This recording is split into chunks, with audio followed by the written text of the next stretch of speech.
Welcome back, everyone, to another episode of the Richie Hicks Jr. Sports Podcast. I am your host, Richie, here with my guy, Mr. Idris Salam, a.k.a. Bosco from the Bronx.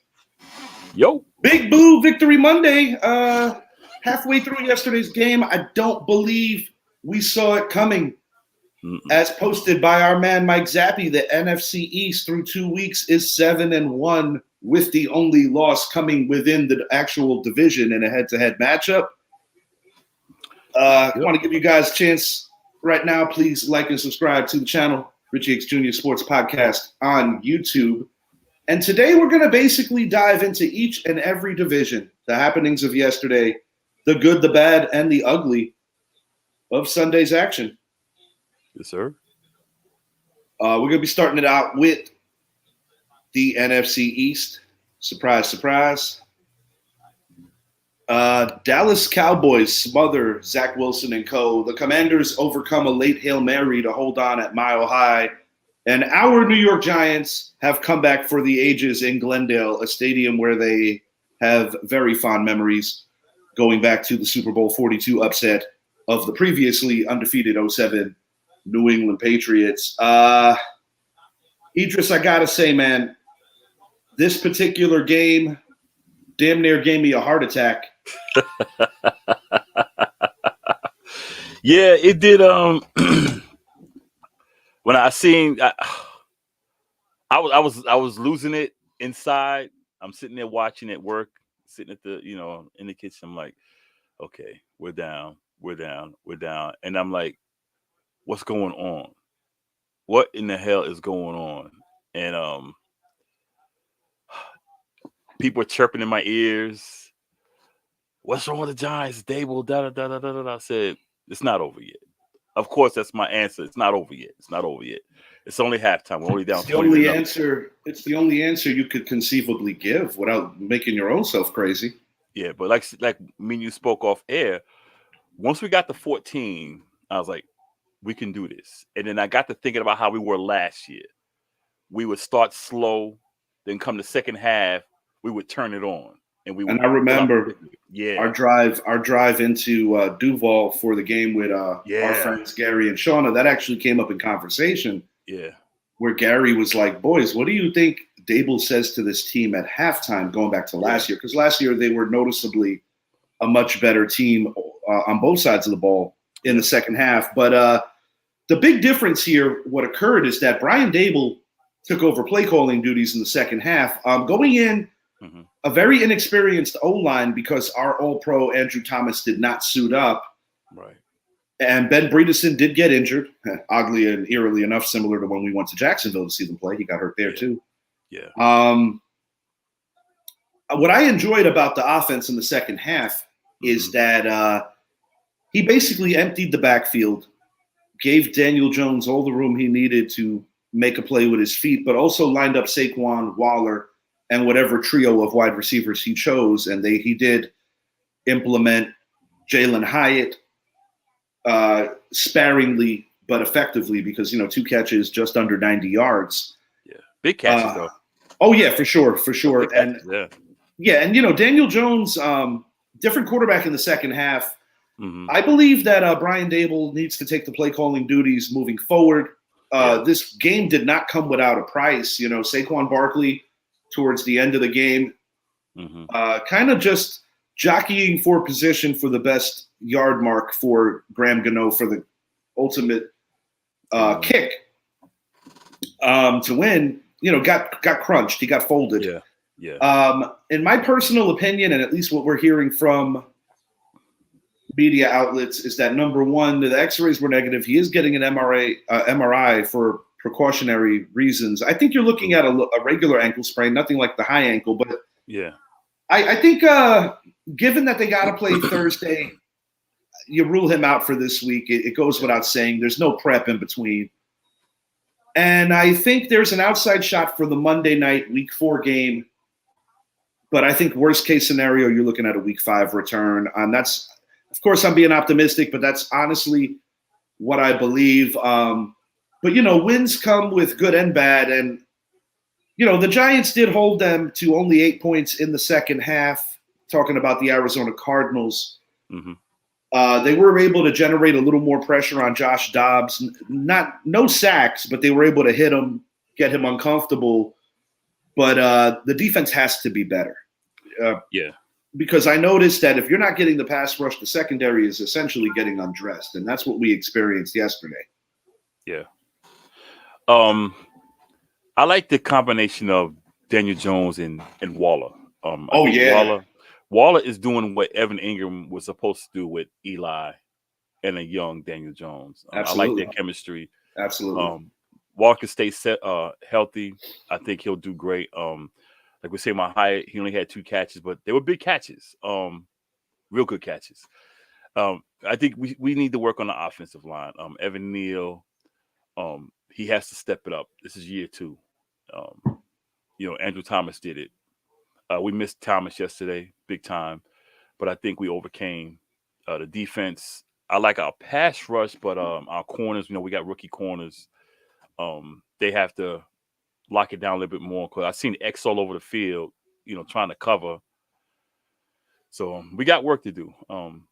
Saquon playing this week, it's Thursday, you got to cancel it out.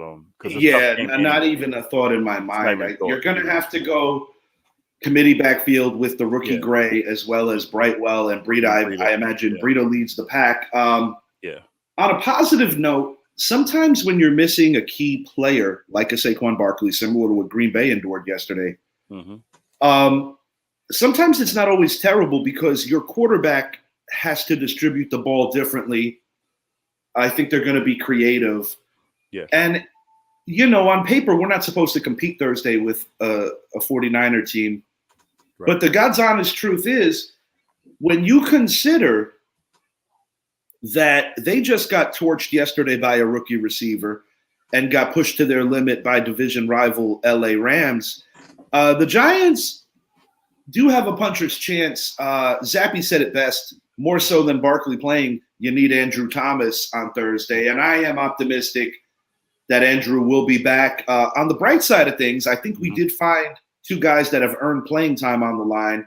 I'm talking about Marcus McKeithen, Joshua Azuda. I think these 2 need to be in the mix now. Before Ben Bredeson got injured, he wasn't playing well. Right. And when Mark Glowinski came in, quite frankly, he wasn't playing that great. I believe that that's what we're looking at for the immediate future with the Giants. Not going to give a prediction on the game. That's what Wednesday night is for, just to let the viewers know. After you can see Idris and Coco on the Casual Convo, I'm going to do my best to join them. We'll be going live, figure a little after 10 p.m. on Wednesday. We've been doing our morning runs, but because Idris has another show that evening, we're going to pluck him after that. So I'm going to try to make an appearance on Casual Convo, hang with you guys for a bit. Giants are 1-1. I think the most ridiculous thing about it is that they were being outscored going into the second half. Let me see, 40-0, 60-0. Yeah, 60-0. Yeah. But to outscore your opponent 31-8 in the second half, I don't think it's an aberration. I actually believe that the power of suggestion is a real thing, and when a team starts believing in themselves from a motivational level, no matter how behind the 8 ball you are, it is contagious.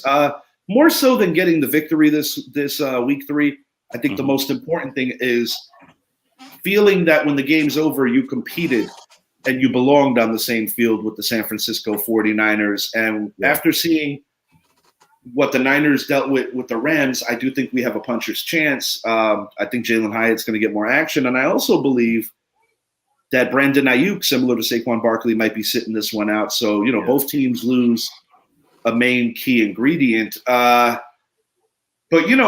feel good, Giant fans, because the reality is that no matter who the opponent is the NFL. And when you're able to bring yourself off the mat in the manner that the New York Giants did, it's something to feel good about because it does speak to the character of the team. But, shouts out to the Cardinals. Joshua Dobbs played a good game. I think the defense let him down. And just imagine what they would be like with Kyler Murray. But to be honest with you, I've never been a fan of Kyler Murray. And nor have I. Yeah, I just think he hinders them because they don't. with Dobbs, you had a guy who was in the pocket who threw the ball. He wasn't looking to run all the time. He did run, but he was looking to throw, distribute the ball here, there, anywhere, give it to James Conner. So I think with the offense is more. I think the offense is less vanilla than it is with Murray because Murray's going to run. He's small. He gets hit. He gets hurt.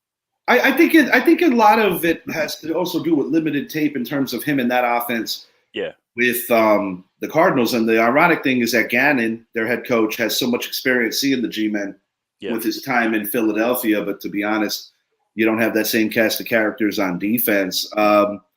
Eagles did play on Thursday. I'll give them a quick shout. In my opinion, still very much fluid on offense. They found their running game behind, in my opinion, still the best O-line in professional football. But with only carrying 4 receivers, and I have said this on previous shows, I believe that the theory and the reasoning behind that is to filter out a lot of different defensive tackles because nobody is necessarily in the kind of shape to be every down players. Yeah. And if there is a negative to point out about the Eagles is in 2 consecutive weeks, they allowed both their opponents to come back while still holding on to victory. A win's a win, absolutely. But the Eagles have to tighten up on defense. And,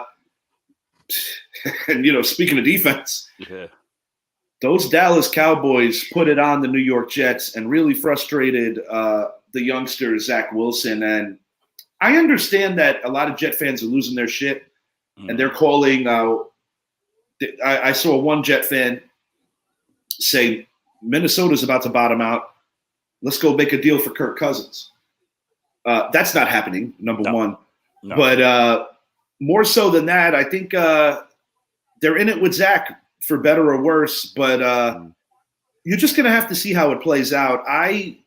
Going into yesterday, I told Zappy I think this Jet team could be a playoff team. After yesterday, I think I got a little more grounded into my thinking that this Jets offense is going to have a hard time scoring points. And no, you're not always going to play the Dallas Cowboys. But to be honest, they didn't do much better in the game against Buffalo. It came down to a special teams play. Yeah, I think with Dallas, I'm gonna speak on them first. That defense is what they are. I mean, they're fast. They're really good. They're just incredible. And I know a lot of people probably say, he's going to bash the Cowboys. I'm not going to bash the Cowboys. We're talking football. That defense is insane. They're going to keep them in a lot of games. I wasn't too impressed with the offense. You kick 5 field goals. You can't win kicking 5 field goals. And I think that's an issue. With the Jets, I feel Zach Wilson's just not the guy. I've never, like I say, he's another guy from a college where I just don't have confidence in BYU. Mm-hmm. I think Nathaniel Hackett called a poor game. You need to run the ball. You got 2 good running backs. Too much stuff in the air. You got to lean on those 2 backs. You got 2 good backs that can run the ball. Dallas has an issue stopping the run. You have to attack their weakness. They would not attack the weakness. They have a propensity for over-pursuing. Yeah. And you even saw it in a small sample size in the Week 1 game against the Giants. Yeah. I was frustrated with the Giants because they abandoned the initial plan of drive 1. You have to run. Force them to make the adjustment before you make it easier for them. I will say this. I agree with you about the 5 field goals. But I do believe that Dak Prescott in Week 2 looked a lot more crisp than he did in Week 1. And to be fair, Week 1 was raining, and he didn't have to do a lot Week 1. I do believe that he played much better this week. But to your point, and Zappy would second my feeling on this, he actually said it last night when we spoke briefly, he feels that the Dallas red zone offense needs to get better. It has to get better. Well, that you also got to tip your hat to the Jets because while they have their share of issues on offense, they do have a very strong defense. Yeah. But, the difference between the Jets defense and the Cowboys defense, the Cowboys defense sets the offense up, and the offense can make it happen to where the Jets offense, you can't do anything. Dak had a good day. I mean, he just had 2 TDs, but, hey, 2 TDs is 2 TDs, 14 points. For sure. He had a good, efficient day. It's just the field goals. You have to, you got to make those touchdowns. If the defense puts you in a position to score, you got to put points on the board other than the field goals. But I think they'll be okay. We'll have to see what happens when they go against someone who has enough to to go against them. They got the Cardinals this weekend. They should run the Cardinals off the field. But we need to see how they do against Philly, Frisco. But 2-0 is 2-0. My personal opinion is they're going to make life very hard on those Cardinals. Yeah. I'm not going to give my prediction, but to put it bluntly, they're going to kick their ass. Daniel Nunez, good morning, brother. What's up, bro? Big Eagles fan. Good dude. Daniel's a good dude. We actually just spoke about your Eagles, Daniel, and I had said that while being 2-0, I do think you guys have to do a little better with putting teams away. Yeah. But, 2-0 is most definitely 2-0. I actually reached out to your wide receivers coach, Aaron Moorhead, and dropped him a message congratulating him on the win and saying how their offensive line very much controlled that game. But, it's early. And honestly, with the preseason being more diluted, I believe that September is almost an extension of the preseason. Yeah. But the bottom line is when you guys win, credit is due. And you guys are 2-0 where you're supposed to be right now as a defending champion. Good morning, Sherry Jones. Thank you for watching. Big Eagles fan right there. That's one of my dogs right there. She's diehard. Welcome. Thank you for joining us. Cherie, you need to come on the show. You, Andrea, I need you Eagle fans to come on the show. Talk. Daniel too, man. You're more than welcome to pop in one of these days. Talk some stuff with us. Before we move it along to the next division, I did want to make a mention. Washington Commanders, while not winning pretty in 2 consecutive weeks, the Cardinals gave them their fair share of issues too. Wild finish yesterday, Mile High. Russell Wilson throwing a Hail Mary successfully, only to not convert the 2-point conversion. And in the Ron Rivera era, win or lose, so many Washington games seem to come down to like these ridiculous endings. And this one was no different. Yeah. But Washington's 2-0, man. And like I said, the East is 7-1 as a division right now. I think they missed the interference call on the 2-point play.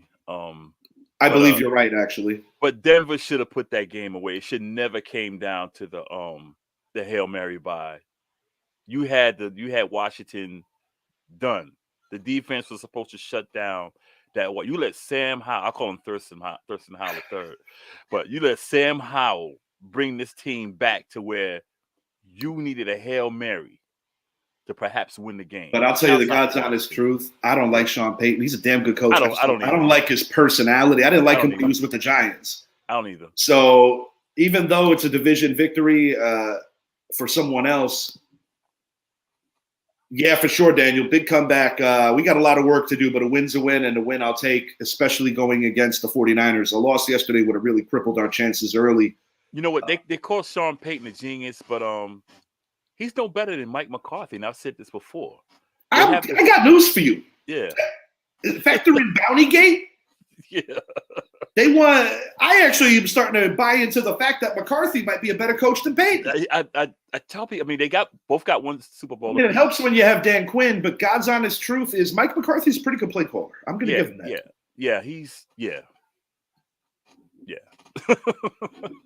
Good morning, Mama. Thanks for tuning in. Good morning, Miss E. All right, we're going to move it over to AFC East. The Miami Dolphins, too much for the Pats in prime time. Josh Allen, to no one's surprise, at least not mine, got back on track in a big way after all the haters talking about all the interceptions. And as we already mentioned for the Jets, life without AR8, not pleasant at all. I'm going to start with the Buffalo Bills. I'm not going to take too much out of what I saw yesterday. The Raiders are who I think they are, which is a middle-of-the-road opponent. Going into Western New York, crappy weather. Josh Allen is a very good quarterback, guys. Let's not lose sight of that because of the turnovers. He scores a lot more than he gives the ball up, no matter how you slice it. I still see Buffalo as a bubble wild card team. I think as the year progresses, you're going to see that. I do think that with the issues that happened to the Jets and with the Patriots' inadequacies on offense, the Bills are going to find themselves fighting with Miami for the division because Miami, they have their own issues too, even though they are also 2-0. What I liked about what I saw yesterday in the Miami game is something that I was screaming at them last year for that they didn't do, which was legitimately run the football. Raheem Mostert looked very much like the guy that used to be the dude in San Francisco during their Super Bowl runner-up year.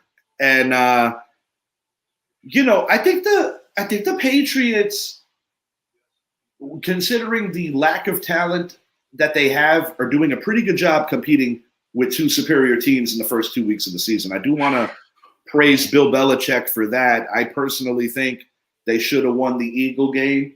I know Brett was pretty pissed off. Mm-hmm. He was adamant that they had that first. I watched the replay too many times. I'm sorry, Brett. I don't agree with you. But I do understand the frustration because you're watching your team really compete and they're just not catching the breaks. I think yesterday, that last play, another controversial call.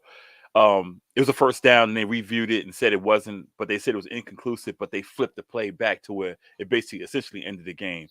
And, to lose 2 games back to back, basically on the final play of the game. I got to give the Patriots, because we both said the Patriots were done this shit. They would, But I don't know, man. I don't know. They might be better than what we think. But next on the docket for the Pats, is a trip to the New York Jets, and I got news for you. That's going to be a defensive struggle. Yeah. As for Josh Allen, he throws he turns the ball over a lot, but people forget the touchdowns he makes using his feet. And he was never really a big accurate guy coming out of Wyoming.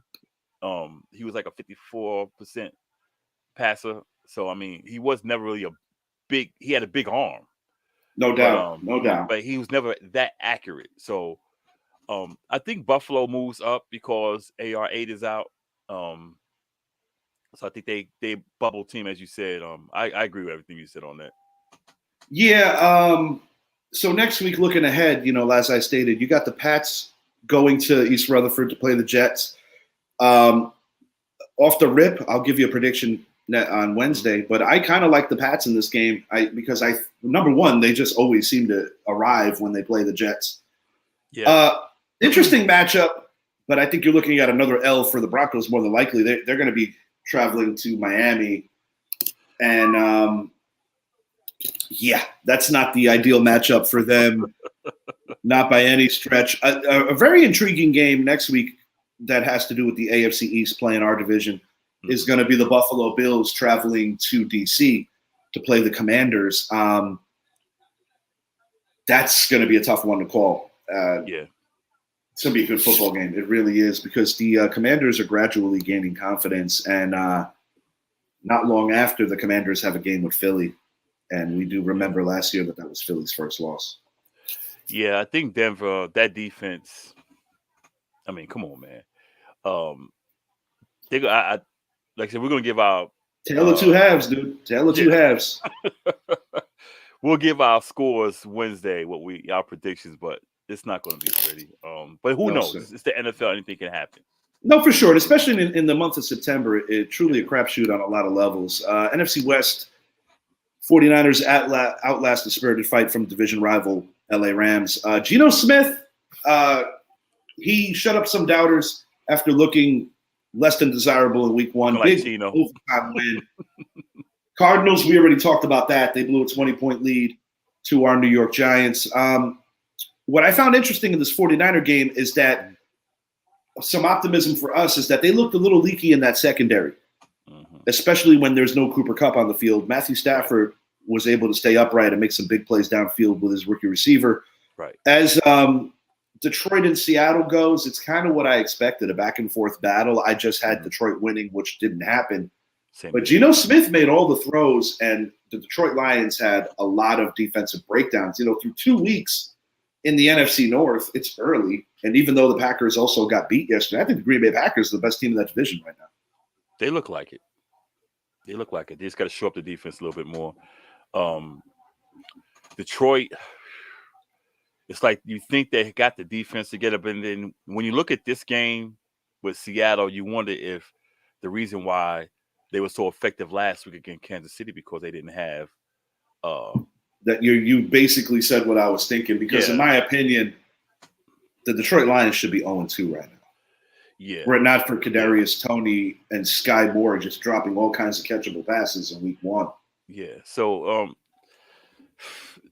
I hate to say I don't want Detroit to be Detroit I want them to be six. I think they're in the middle. I think they're getting better. They definitely play hard for Coach Campbell. I just think that in the 2 games I've seen from both Green Bay and Detroit, I believe that Green Bay looks a little more impressive, especially when you factor in that they were missing their number 1 receiver, Christian Watson, their number 1 running back, Aaron Jones, and their best offensive lineman, David Bakhtiari. You want to know how important Bakhtiari is? Ask Aaron Rodgers how much he missed it in the playoffs. Because Green Bay might have a couple more trophies if Bakhtiari didn't miss some of those key playoff games. I think with the 49ers, they had some kinks in their armor. The defense is what they are. You know, the defense is tough. Ayuk being out and with Stafford doing what he did with the rookie receiver, it gives me more optimism for the Giants, considering we got a lot of speed on the corners. I think we can score some points. My biggest concern this week, we got to get some heat on Brock Purdy because you have to. Through 2 weeks, we have literally not recorded anything to be proud of on defense in terms of true pressure of the quarterback. I do know that Azeez Ojulari's absence has hurt because teams are doubling up on Kayvon Thibodeau, but guys like Isaiah Simmons, guys like O'Shane Ximines, we got to find somebody that can make an impact. We need somebody to come off the edge because you look at Micah Parsons for Dallas, he lines up everywhere. Sure. We need somebody like that who the ultimate you weapon. Don't know where he's going to be, you know. We just need, but back to the 49ers, Brock Purdy, as we say yesterday in the show, I think he fell in a good position and he's making the best of it. And let me tell you something. I said this to Shed yesterday, I believe. He's not just a guy that, inherited a good team. I mean, obviously they're a very good team, but he's also a guy that is part of the reason why they are good because he is making the throws and he has a confidence and a moxie to him that is that of a winner. Allow me to toot my horn a little bit. But I remember when Garoppolo went down, I told people, watch out for Brock Purdy. That guy's going to come in and he's going to do his thing. Yeah, you did call that. I watched him keep playing college, man. I was like, he's good. We can track that back to last year. That's actually very accurate on your side. I'm gonna just kind of brag a little bit. That's all. I'm gonna slide this over to the north, kind of interceding what we were already speaking on. Bijan Robinson is as good as advertised. I want to say that. Desmond Ridder shook off an early interception. I think Green Bay probably regrets not attempting that early field goal, even though it was a little out of range. They only lost by a point. Defense let them down late, but to be honest, the defense played well for most of the game. Jordan Love, I think, is the biggest positive if you're a Packer fan that you got to jump on and feel great about because this kid is showing all the confidence, and he's doing it with injuries around him, and that is a terrific sign moving forward. I think with Jordan Love, it goes in that line of Favre, Rodgers. These quarterbacks sat behind each other and watched with patience, and they picked up like Rodgers picked up Favre's mentality. Let's go out there, let's play, let's have fun, let's whatever. And I think Jordan Love is doing the same thing for Atlanta. Desmond Ridder, one interception.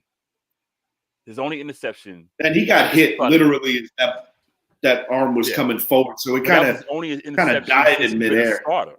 He's good. He's good. Undefeated at home, too. I'll be honest. Packers should have won yesterday. They didn't. You give credit where it's due. Atlanta is definitely shaping up with Tampa. Sneaky. And with Tampa, their defense, people forget. Yeah, Brady retired and all that, but they still got pieces from that Super Bowl defense. And right now, as hard as it is for me to really wrap my head around this, but it is true, Baker Mayfield is playing at a very functional level with the duo of Chris Godwin and Mike Evans. And when you couple that with a determined young player in Rachaad White, who is turning into a pretty good running back, a gritty offensive line, and a pretty good defense in a weak division, Tampa has every indication that they're going to be fighting with Atlanta. I'm not too high on New Orleans. They play tonight. But in the early going, I think it's going to be Tampa, Atlanta fighting for that division. And Great situation for Baker Mayfield. Everybody's over here talking about Mike Evans getting traded. No, sir. Tampa's trying to win this division and get back to the playoffs. You know, I'm happy for Baker. I was a big critic of him because the way he came out of Oklahoma and his attitude. But I think since he went to the Rams and now he got humbled a little. Exactly. He got kicked around a little. Exactly. And I think seeing now Deshaun get all the money. Yeah. He doesn't have that pressure on him now. They're not looking at him as to be that number one pick anymore.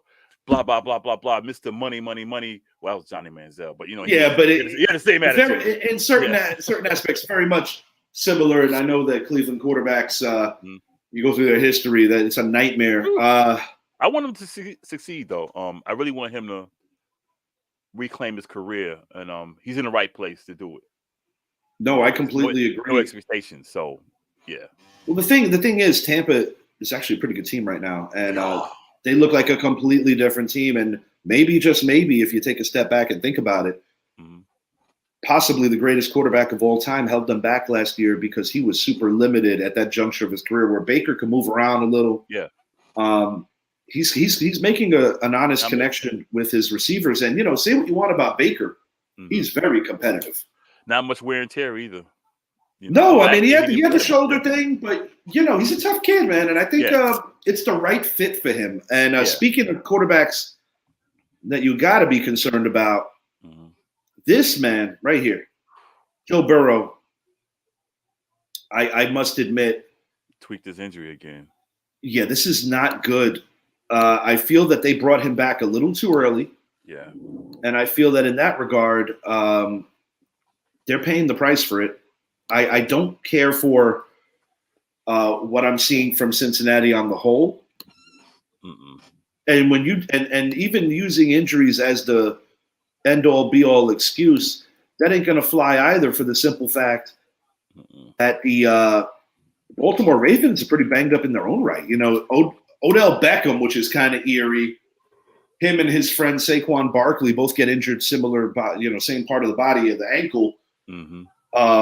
Both have ankle histories going back to their, days as teammates. And then you see J.K. Dobbins a week ago tear his Achilles, but they do have capable backs behind him.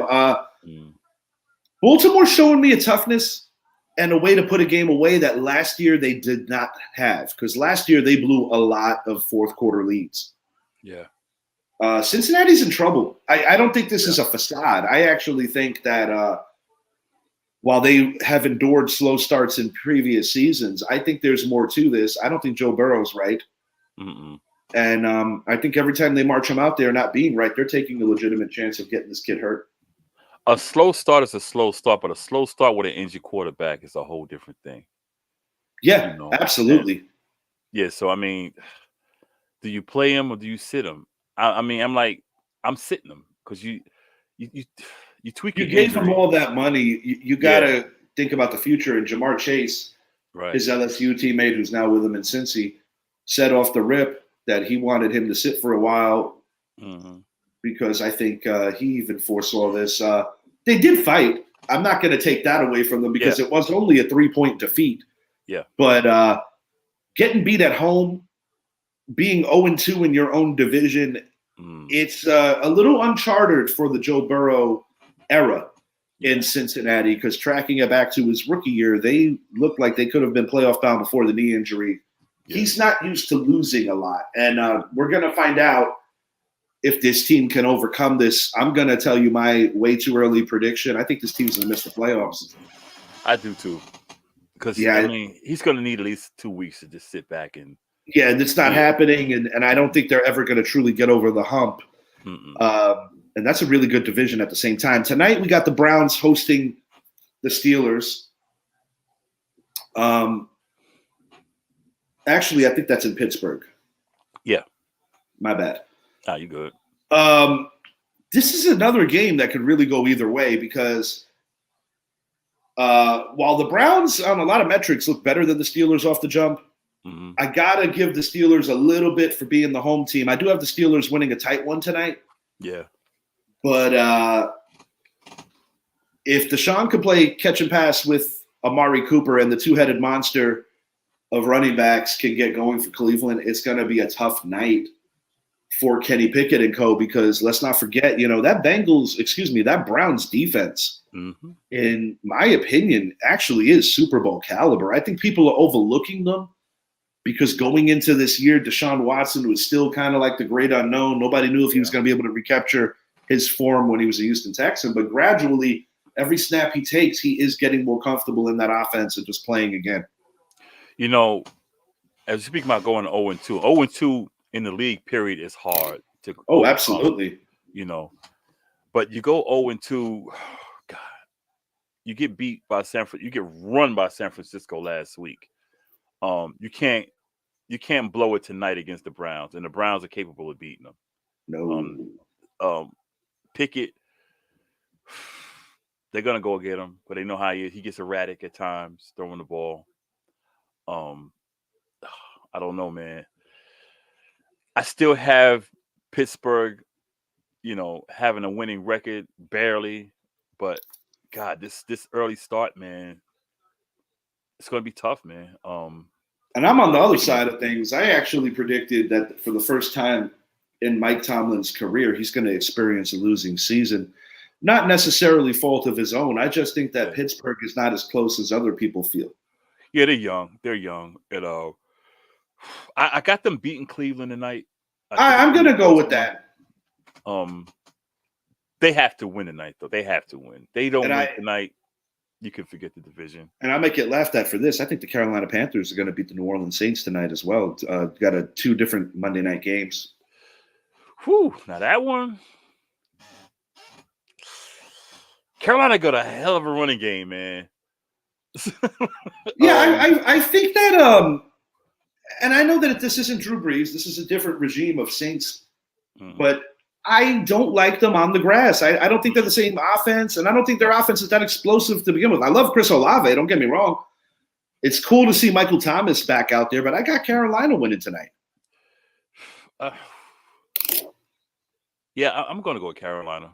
We already hit this, but I'm just going to, because, sometimes the divisions intercede each other, but just let the viewers kind of see my thoughts here. All these games we basically hit on, but yeah, I do like the Carolina Panthers in a close one over the New Orleans Saints tonight. The world champions yesterday. Let's speak on them. Chargers lost another one they could and should have to the Titans in OT. Chiefs bounced back nicely. You said at the start of our show, Chris Jones, Travis Kelce coming back, huge for that organization. The Raiders are no match for the Bills. I'm not even touching that. We already hit that. I'm going to start at Duval, and then I'll move it over to the Chargers. Short and sweet. The Chiefs still have issues.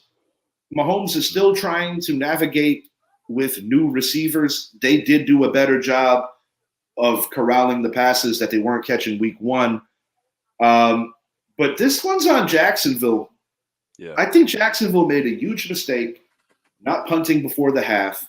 The way their defense was playing and with the mistakes that the Chiefs kept making, I feel that you kind of bailed them out by giving them a short field before the half. And from that moment, from a mental aspect, I feel that the Chiefs were winning the mental game at that point. And I ultimately think that Doug Peterson was outcoached by Andy Reid. That first half, Jacksonville should have just blew them out the water. They had every opportunity. They had every conceivable chance. They just kept shooting themselves in the foot. The Chiefs fumbles. They just look horrible. But Jacksonville just couldn't. And then they should have punted. And they just gave. They did steal 3 back after the Chiefs scored that touchdown. But the point is, the Chiefs should have entered halftime with a 0. Yeah. I thought they were going to the halftime with a 0. Yeah, I don't know. Jacksonville, it's like they're right there, but they find a way to shoot themselves in the foot. It's like, come on, man, you got to close. For sure. And, like I said, sometimes these divisions intercede each other. Yeah. Derrick Henry's signature performance. Our guy, Zach, big Charger fan, said this to us. In the event that the Chargers miss the playoffs or truly underachieve, there's a coaching change coming. Yeah, I think Staley will be out because it's an extension of how their season ended last year. It's coming. And I had them losing yesterday. It's coming because these guys cannot finish. The offense is looking good. They cannot finish. Herbert looked pretty good, if you ask me. Yeah, that's what I mean. They just could not finish. The defense couldn't close. They just could not finish.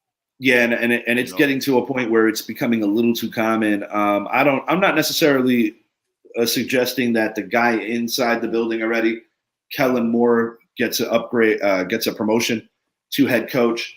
I'm not sure what they're going to do. There's going to be some star movement also, because I think this could be Austin Eckler's final year as well as Keenan Allen's. That's part of the motivation why they did draft a player like Quentin Johnston. I think they're going to ultimately pair him with Mike Williams, where I feel that Keenan Allen might be the guy on the outside. They also have a talented Joshua Palmer. The defense has underachieved 2 consecutive weeks. When you look at the talent level on this defense, you got a Khalil Mack. Right. You got guys like Derwin James. Bosa's little brother. You have a lot of talent, and it's just not lining up or making a whole lot of sense to folks as to why this team is struggling on that side of the ball. And I think it just goes to show that you could buy a bunch of toys and put them all together, but they still got to play as a unit. And right now, that's just not happening. No. It's unfortunate because this is a team that could conceivably be 2-0, and they don't have a win yet. Right. And it's another division where you just can't afford to get down. It's a good thing for them that Kansas City has a loss. Denver's struggling. The Raiders are struggling. So they're still in it. But you're not going to get too many more chances because eventually Kansas City's going to find their groove. No, I have no other choice but to completely agree.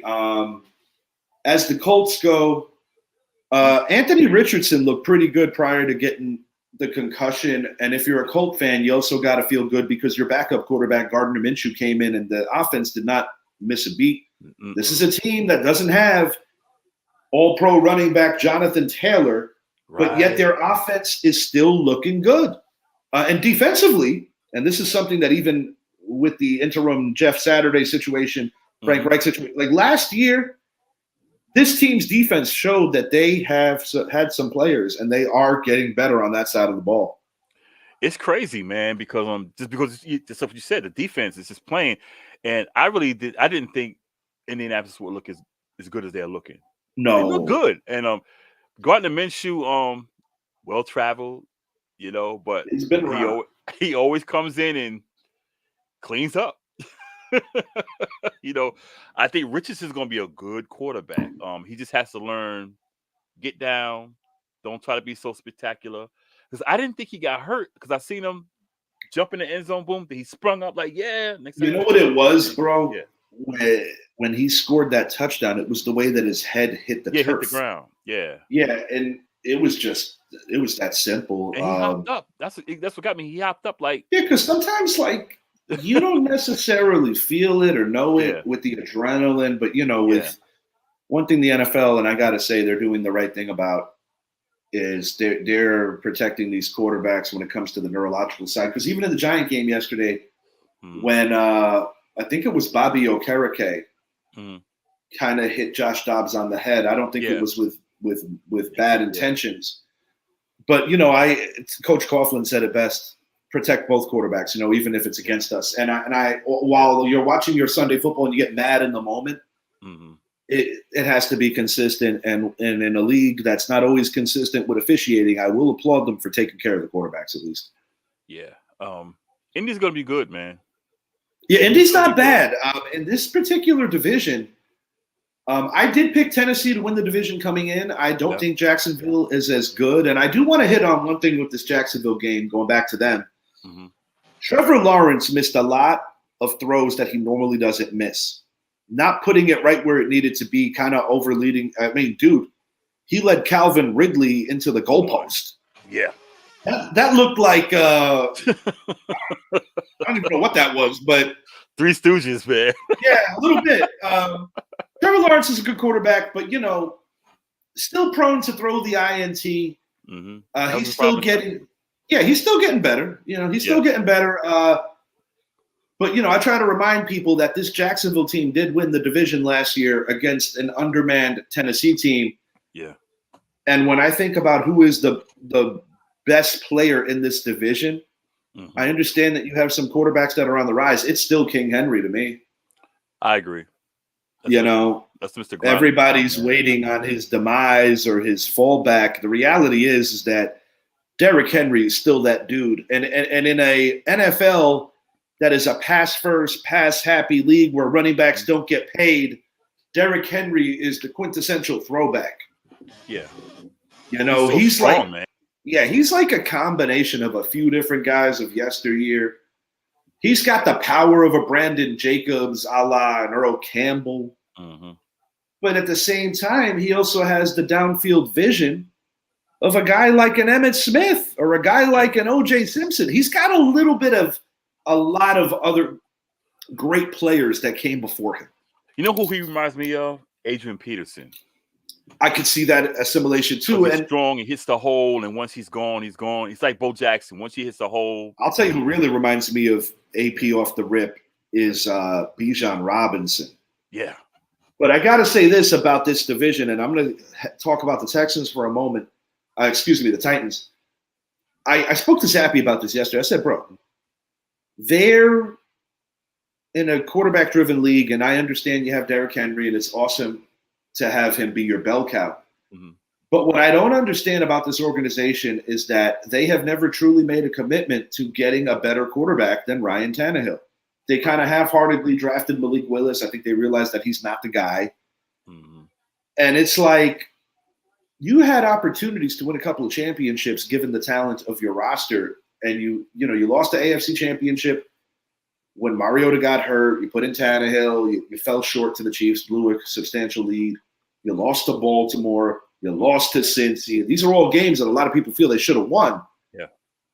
And now it's like you still got Tannehill at the helm, and I'm just like, I'm not quite under. Yeah, like when is this? Are we waiting for Henry to have all his years pass before you realize that this ain't the guy? Not the guy. He'll get you some wins, but he's not going to get you to the promised land.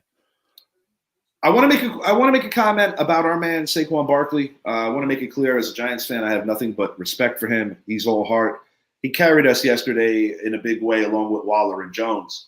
But once again, Giant fans and NFL fans alike who were bitching, moaning, and griping about him not getting paid. Right. Another lower extremity injury. Yep.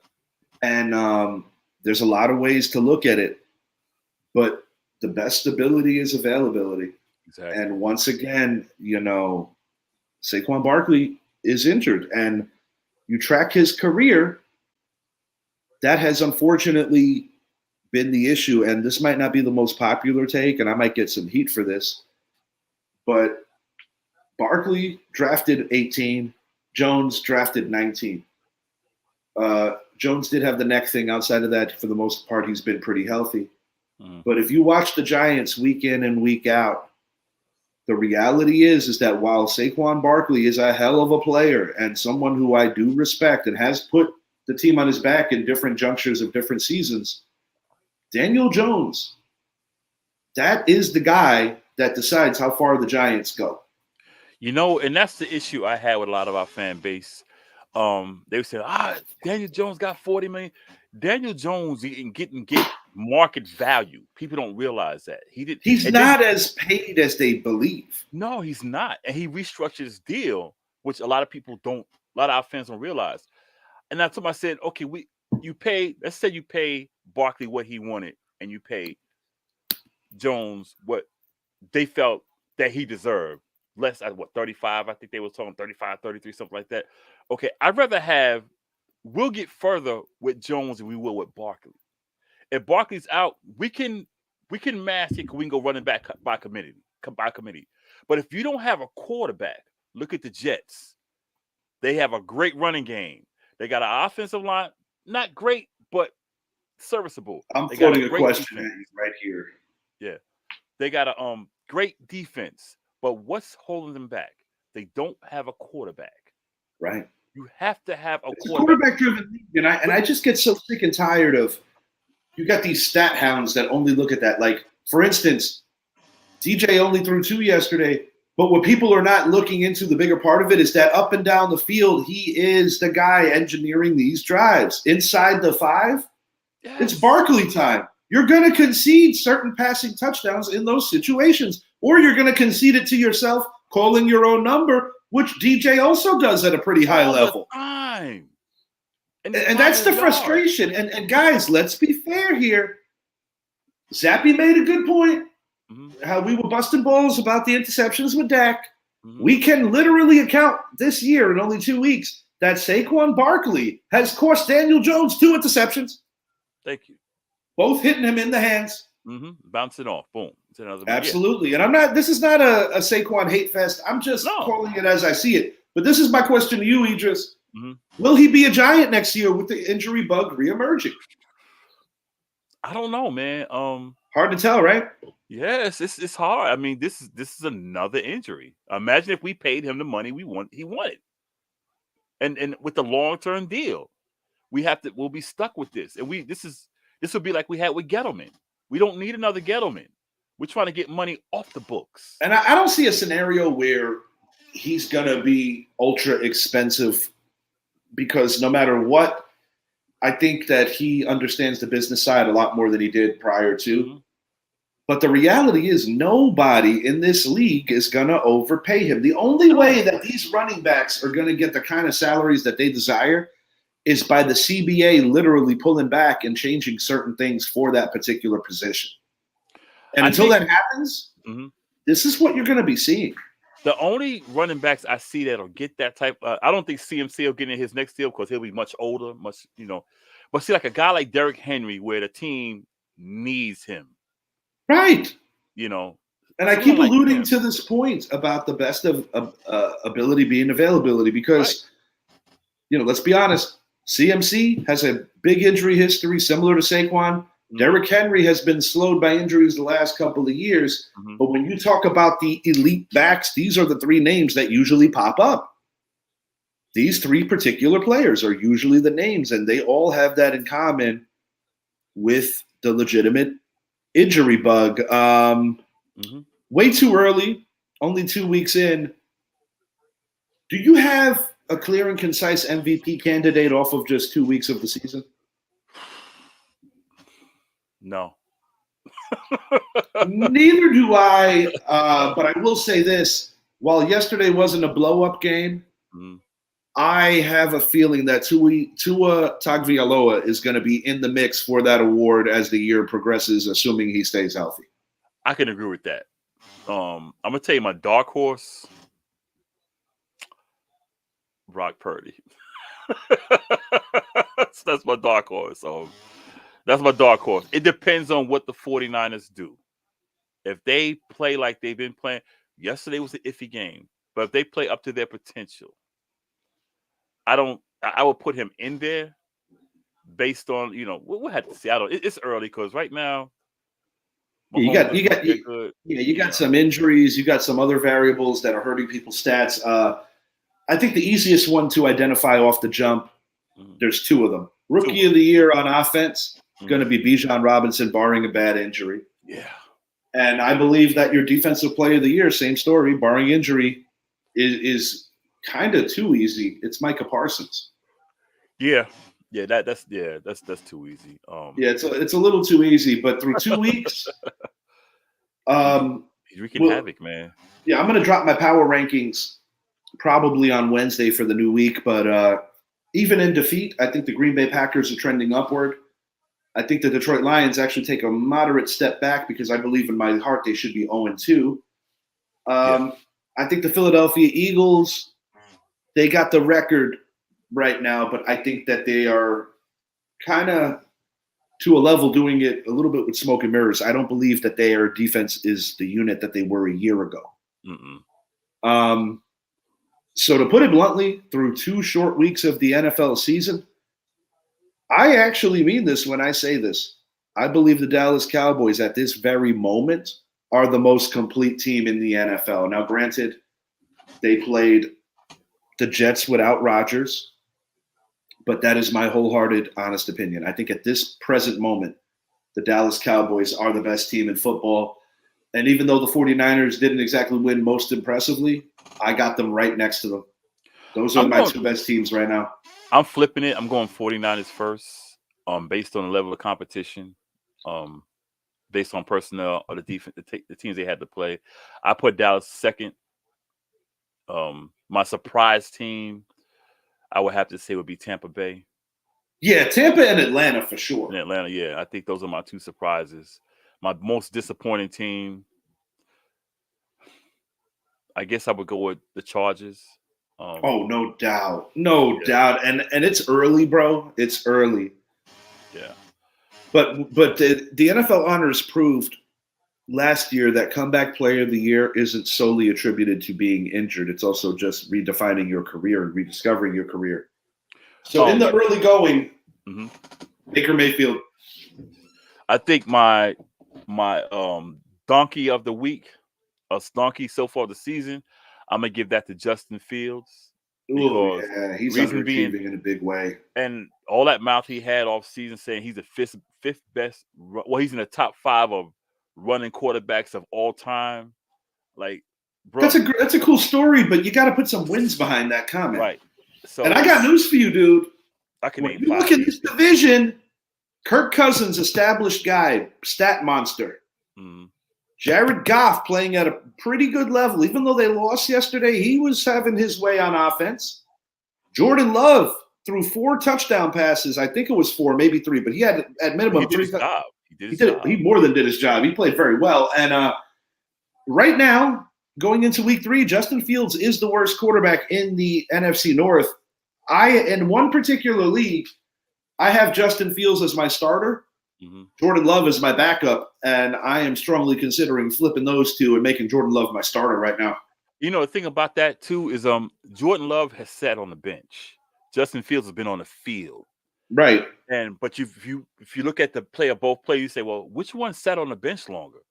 It looks like Jordan Love is the one that played more, and Justin Fields is just coming off the bench, relieving a quarterback who's been the incumbent for the last 12, 13, 14 years. And I also think that to a level, it speaks on the coaching.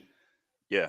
Because say what you want about the Green Bay Packers and Matt LaFleur. Matt LaFleur, his winning percentage off the rip was in the same conversation as other legendary coaches in that organization's history, like the Curly Lambos, like the Vince Lombardis, like the Mike Holmgrens. Now, granted, when you walk in there and you got a guy like an Aaron Rodgers, a lot of people might overlook, is the coach really that good?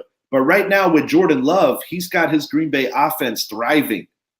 Never missing a beat since last year. And I think that speaks to the coaching. I really do. I think Matt LaFleur is a legitimate coach. I don't think he was just a beneficiary of inheriting a team from Mike McCarthy that had won a bowl a few years before he took it over. I think there's a little more to it. Jordan Love is the right man for the job in Green Bay, and were it not for a couple of mishaps, they'd be 2-0. I think it's a learning experience. Atlanta won the game, but I think Green Bay's a better team. 5 running quarterbacks better than Justin Fields. 5? No, I couldn't. Fran Tarkenton. Okay.